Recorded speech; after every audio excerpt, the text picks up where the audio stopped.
Good evening, ladies and gentlemen. David Wolf here with OUAB in the Kitchen at Home Edition. Tonight we're doing pasta pizza and pesto.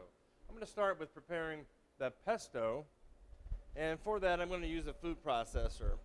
And from last semester I found out that not a lot of us in our houses have food processors, so I thought I would just make the pesto ahead of time, which is what I did, and you have that in your meal kit, and so that's what you're going to see. But I thought a demonstration of the pasta or the pesto would work out well. So I'm going to start out with a steel knife in the bowl of the Roboku with walnuts and some garlic and a small measure of oil, about half of the oil that would be on your tray.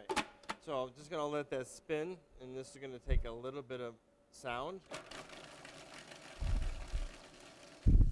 While that's spinning, I'm going to add the sweet basil. Now you have a recipe for this.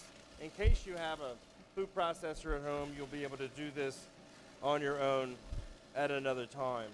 After the basil goes in, I'm going to put in a measure of the remaining olive oil, and I'm going to start to slowly work in all of the Parmesan cheese. Grated Parmesan is ideal because it's already got a good measure of grinding done. There's a lot of good Parmesans that are out there. Something in the mid-range is going to do the job for you.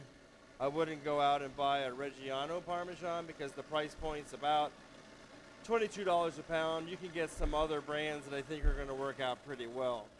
So if you're making this at home, scrape down the sides of the food processor. A blender would work out wonderful for this pesto as well. It's going to be even more creamy and more smooth than it would be using a food processor. Depends on what you have at home and how that's going to work. Let it continue to run until you get this nice, smooth, beautiful, creamy paste on the pesto that's going to serve as a spread for the flatbread. And that's basically how that's going to work. You can let it run for 2 or 3 minutes until you get this wonderful, beautiful, smooth texture of pesto. It's really that simple. The only other addition I would add to this is some milled salt and some milled black pepper, just to give it a lift of flavor. And that's what we did on the pesto that we made that's in your kits. So pretty much finished. You've got this nice, beautiful color. It's nice and smooth. It's got some good texture to it. Much different than what you see purchased in the grocery store. This one's got a really bright flavor from the fresh sweet basil. There's no preservatives. A nice, decent quality Parmesan cheese. All that's going to make that dish pretty exceptional. So let's move over here. We're going to work on the flatbread. For that, we gave you a 13-ounce piece of dough. And this is a dough that's been previously raised from the yeast. And it's been sitting out at room temperature for just a moment, so it's already started to develop. The yeast has started to develop just a bit. Not a problem. In your kit, you've got some flour and multiple other ingredients that you're going to use to work with. So you've got flour, you've got cornmeal, a little bit of oil, some roasted chicken, some grated mozzarella cheese, fresh mozzarella, grated Parmesan, sliced tomatoes, the pesto, a little bit of Italian herbs, and some chopped parsley. So I'm going to just by hand kind of work that dough, spread it out a little bit, and I'm going to use a handheld roller that we have here on the IK, but at home you can use a bottle. If you don't have a rolling pin, you could certainly feel free to use a standard rolling pin that you would use to do a pie dough or something of that nature, wherever you would use for pastry. If you don't have a rolling pin, like I said, a bottle works out well. Even a can would work out well. It's just going to give you some ridges. But there's vinegar bottles and all types of stuff that you could use to work with to serve the purpose of a roller for rolling out that dough. So now I've got this dough nicely rolled out. It's going to have some elasticity from the gluten strands that are in the flour, because we use a bread flour to make this dough with. So once I've achieved that, you have a little measure of oil on your tray. I'm going to put that on a half sheet tray or a baking sheet, whatever you might have at home, and just kind of spread that oil on that half sheet. And then you've got some cornmeal in your kit that we're just going to generously sprinkle on top of that oil. That's going to prevent this dough from sticking to to the pan that we're going to cook it on. And at that point, I'm going to wipe down my tabletop, kind of clean as I go. It's a good practice to get into, especially in the kitchen. When you don't have a lot of space like we have at home, you got to work smart with the space that you have to work with and keep things pretty neat. So that's the process on that. So the pesto we've got made is really delicious. It's going to have a good flavor, and I think you're going to like it a lot. So for that, I just have a little small offset spatula that I'm going to work with. I'm just going to stir up that pesto because it oxidizes a little bit, and it's going to be green underneath that off color. So it'll work out well. I would say go ahead and use all the pesto for this dough. If you wanted to make 2 different types of pizza, feel free to split the dough before you roll it out. If you don't have an offset spatula like this, you can certainly use a butter knife that you have at home and just spreading that pesto edge to edge on the rolled out dough. Really nice and simple. You could leave a little bit of an edge on it if you want to, just undressed dough if you like. It's really up to you and your family and how you want to be able to have this process work out. Next item I'm going to put on there is some of the grated cheese. You got a grated mozzarella. Gonna go spread that on there. Behind that with some of the roasted chicken and spread that out. If you don't eat chicken, feel free to just make 2 or just omit it. And then behind that, I'm gonna go with some slices of tomato. We've got Roma tomato slices here, and just distribute those onto the top of the cheese and the chicken in various areas. Fresh mozzarella comes behind that. Either you can use the whole slices. I like to tear them so I have a better distribution of that mozzarella on the flatbread. From there, we're going to put on a little bit of the Italian herbs, kind of spread those out. You could use the whole thing. I think that flavor works out wonderfully, so I use it all. And then I'm going to put on some milled salt and pepper. Now, if you make that pesto at home and you have salt and pepper in the pesto that you decide that that's enough, feel free, but I didn't put a lot in the mix that you have, so that's your call. A little bit of salt, pepper on top of that, and then sprinkle on top some grated Parmesan. Finish it off with the remainder of the shredded mozzarella, and then that's going to go into an oven. The oven's going to be preheated. At home, I would use about a 400-degree preheated oven. Here in the instructional kitchen, which doesn't matter because you're at home, we usually work on a 330-degree temperature just because it works on a combination of dry heat and moist heat. You've got a little parsley on your tray or in your kit. Feel free to sprinkle that on top, and that's everything you need to be able to make this flatbread. Just going to drop that in the oven. I'll be right back.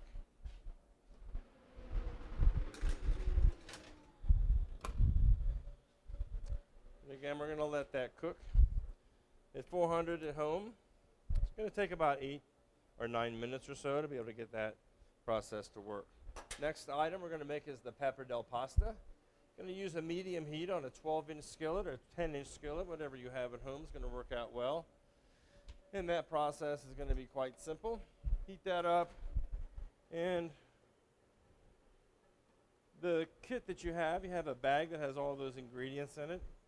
I just break them down and put them on a tray so I have everything ready for you. We have asparagus. We have pappardelle pasta. It's in a nice little bag. We have white wine, which we're going to cook out so there's no alcohol left behind. And then we have some leaves of sweet basil, some mushrooms, cremini mushrooms that have been thinly sliced, some chopped garlic, chopped shallot, a measure of butter, and some chopped parsley. So those are the ingredients that we have for this pappardelle pasta dish. I gave you an equipment list so you can have everything ready to go. On that equipment list, you've got the skillet, a saucepan, you've got a strainer and a bowl, and that's really all you need to work with except for the utensils. And utensils, I just use a spoon and a pair of tongs. That's all you need to be able to make this dish. So we'll start out with a little bit of butter, the butter that's in the measure of your bag on your kit. Drop that into the skillet. And because butter melts down so quickly, I will often add a little bit of oil to the butter in the skillet just to be able to allow it to keep from burning. And I'll move that around until I get that nice nutty brown smell. The smell of butter melting always reminds me of you making pancakes on a Sunday morning. You get that nice smell of that butter melting before you put the batter on there. It's just one of those memories that I've always had about melting butter. It's just delicious. Pappardelle pasta, you got 2 5-ounce units of pappardelle pasta. I like to loosen it up before I cook it in the boiling water. So as I'm waiting for that butter to melt, I'm going to take the time to be able to just make sure that the strands are loose. This is very fresh. It's made on Monday. We packaged it up so it's in good shape for you to work with. They don't really stick together much because it hasn't been under a frozen state and thawed out and frozen, thawed out. So it's really good and very nice. And we'll come back to that later, just so it's all loose and ready to work with. After that butter melts and you've got a good aromatic on it, we're going to add the chopped shallot that you have on your tray. And just briefly let that start to melt down. It's going to soften up a little bit, pick up some color. Going to foam. Foam is good. Work behind it with the chopped parsley. Going to go into the skillet. We're going to get a nice smell of that nice sweet smell of the garlic in that pan. And that's what we're looking for. Don't overcook it. You want it to be just blonde in color, nice and pretty with a really good nose on it. Behind that, the sliced mushrooms. Those have been pre-washed and sliced very nicely. Nice and thin. The reason why we slice them thin so that they cook correctly in a short period of time. We slice them consistently so that they all cook at the same time frame, all of which are important measures when it comes to preparing anything that's going to be cooked in a skillet. Coming back to the water, we are going to salt this very heavily so that the flavor of the water is going to taste like the sea. So if you've been to the ocean, to the seaside, and they get that water in your mouth, the pasta water should emulate that taste, that flavor that you would get from that. So once that water comes to a boil, we're going to start with the asparagus. We took just straight up asparagus tips, cut them at an angle. We're going to start the process by allowing those asparagus pieces to just blanch. We're going to get them to where they're fork tender. Left behind, I have a little bit of white wine to work with, some chopped parsley. I have a basil top and some basil leaves that we're going to finish the dish with. So as those are cooking, I'll usually use a pair of tongs, or we can use the same spoon that we use for the skillet to be able to make sure that those pieces of asparagus are cooking. It won't take long for that water to come back to a boil. So meanwhile, we are taking a look at our mushrooms and assuring that they are getting to be nice and tender, and the garlic and the shallots are not overcooking because we're managing the heat. The heat is on a medium-low temperature. Hard to see from the camera, but it's not very high. And managing the heat transfer from the stovetop to the cooking vessel is going to matter dramatically on how well this dish is going to come out. So now that I've got this in that process, I'm going to add some milled pepper at this stage in the cooking process so that it develops flavor and that pepper heats up. It's going to make it much more flavorful. At this point, I'm going to add the white wine into the skillet, and I'm going to allow that white wine to reduce down to a low stage, which the French refer to as an eau sec. So it's to the point where it's almost dry but not quite. That's very simple. Now the asparagus has been going on for a boil for about 1.5 minutes, 2 minutes. I'm going to start by finishing adding the pasta. Pasta's nice and loose. Pasta goes into the pan. We're going to bring that back up to a boil. Fresh pasta takes very little time frame to be able to cook. And so with that being said, we'll keep a close eye on that. Meanwhile, the pizza's cooking in the oven. Clean as I go. Always making sure that my workspace is nice and clean so that at the end of the meal, we don't have a whole lot of extra work to do. I think that's a good takeaway for everybody at home, because the burden of having to wash the pots is enough alone, let alone cleaning up from where we were. It's just a good practice. It's pretty standard in the industry. So I would say having a bowl strainer or even any type of small strainer is going to work out best for you to perform the task of draining the pasta and the asparagus into a sink basin. So again, I say to you that the fresh pasta takes very short time frame to cook. Most of the pastas like the Checo and Prince and Barilla, they're going to tell you probably about 7 minutes. That's usually on dry pasta, almost always overcooked. This noodle is a very wide egg noodle. Doesn't take more than 2 minutes max to be able to cook to become what we consider al dente, which is to the bite in the Italian language. So that's what we're going to do there. Now we come back to the skillet, and we see that the majority of the white wine has been reduced down to where we have just a very small measure of liquid remaining behind in the skillet.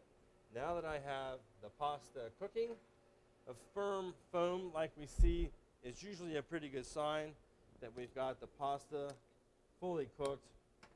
And we're going to take this to a sink, and we're just going to drain off the pasta. And when you drain it off, leave a small measure of liquid behind that you're going to maybe use in your skillet. So I always save a little bit of that pasta water for that purpose, because I like to have the finished dish be nice and saucy, and we're going to use that pasta water. Sometimes pasta water can be used for making a vegetable stock or to flavor something else, making a soup in the future. It's always something that's got good taste. Might be a little bit salty, but you can decide how much of that you're going to use. So now that I've got this fairly drained off, I'm going to add that to the skillet where we have the reduction of the wine, the mushrooms, shallot, garlic, all those flavors are working out well there. I don't want it to get too dry. If it does, we're going to add a little bit of pasta water so that the kind of a pan sauce coats the ribbons of pasta quite nicely, and it has some good texture and consistency to it. Do I want to salt this dish at this point? Probably not, because I think that we had enough salt in the pasta water that's going to be able to stay on the pasta to deliver some additional flavors to this dish. At this point, I'm going to put in a little bit of the chopped parsley that we have, and Parmesan cheese. So it's going to make a little bit of a sauce. Some of that pasta water is going to go into that skillet just to create a little bit of a sauce in the pan, and let that coat itself. The cheese melts down, makes kind of a creamy sauce from that Parmesan cheese. I have some leaves of sweet basil that are in your kits. Those I'm just going to hand tear because we're pretty close to the end of that dish, and drop those right in the pasta.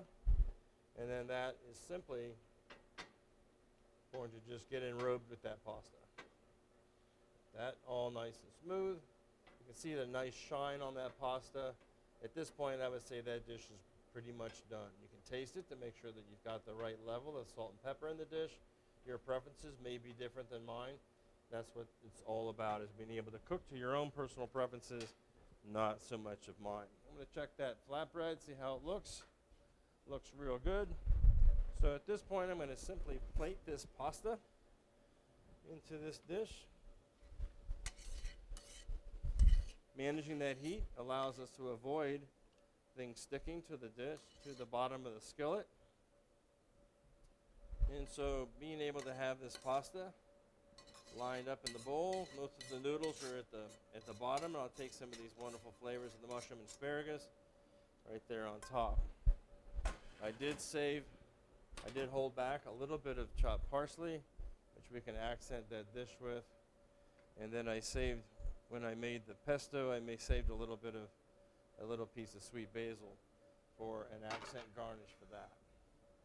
We'll take a look at that flatbread.